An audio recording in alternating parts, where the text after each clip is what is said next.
Welcome to Devotionary, where we make the Bible accessible and applicable.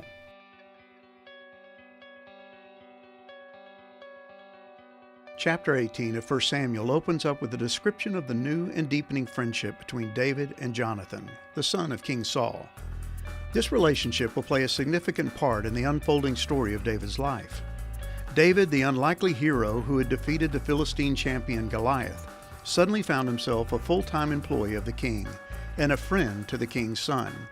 But it wouldn't take long before David discovered his best friend's father didn't share his son's affection for him, at least not all the time. Saul would begin to exhibit wild mood swings and a meteoric relationship with his young shepherd turned warrior. David's seeming penchant for success and growing popularity among the people would end up making Saul jealous. And it didn't help that Saul could hear songs being sung in the streets of the city boasting of David's accomplishments. David had made a friend and a foe in the king's palace, and it was just a matter of time before Saul and his son found themselves in conflict over this young man who was a man after God's own heart and whose exploits had won the hearts of the people. David's victory over Goliath was going to bring him great fame and a full-time position on Saul's staff.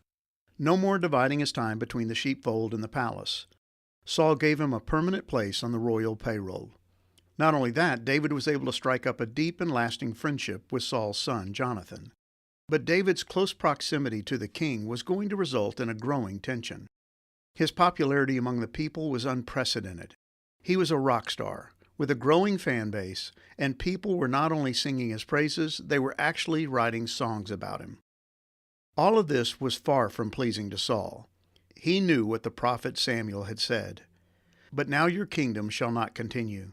The Lord has sought out a man after his own heart, and the Lord has commanded him to be prince over his people, because you have not kept what the Lord commanded you."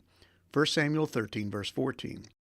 Those words rang in his ears, and he couldn't help but be paranoid and a bit defensive regarding David's growing popularity.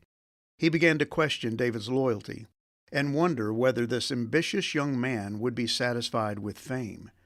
Would he set his sights on the throne next?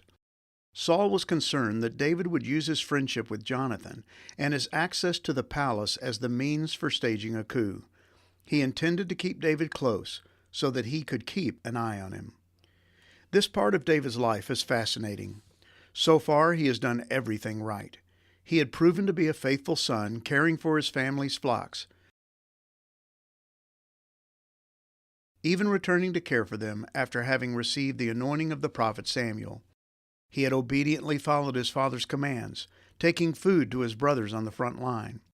Then, when he had seen the Philistine champion and heard his taunts, he had been shocked that no one was stepping forward to deal with this pagan who is defying the God of Israel.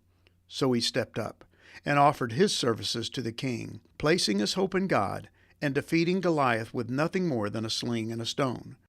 But despite all of this, David found himself under the suspicious and watchful eye of the king. He had made a new friend in Jonathan, but was quickly developing a formidable enemy in Saul. And it's not yet clear whether David even knew that his anointing by Samuel had been for the kingship of Israel. He most likely saw himself as just another servant of Saul, trying to do the right thing and serve the king in whatever way he could. Up to this point, David had been Saul's armor-bearer and harp player. He had done the king a huge favor by eliminating the threat of Goliath, and it seems that whatever David did, he did well.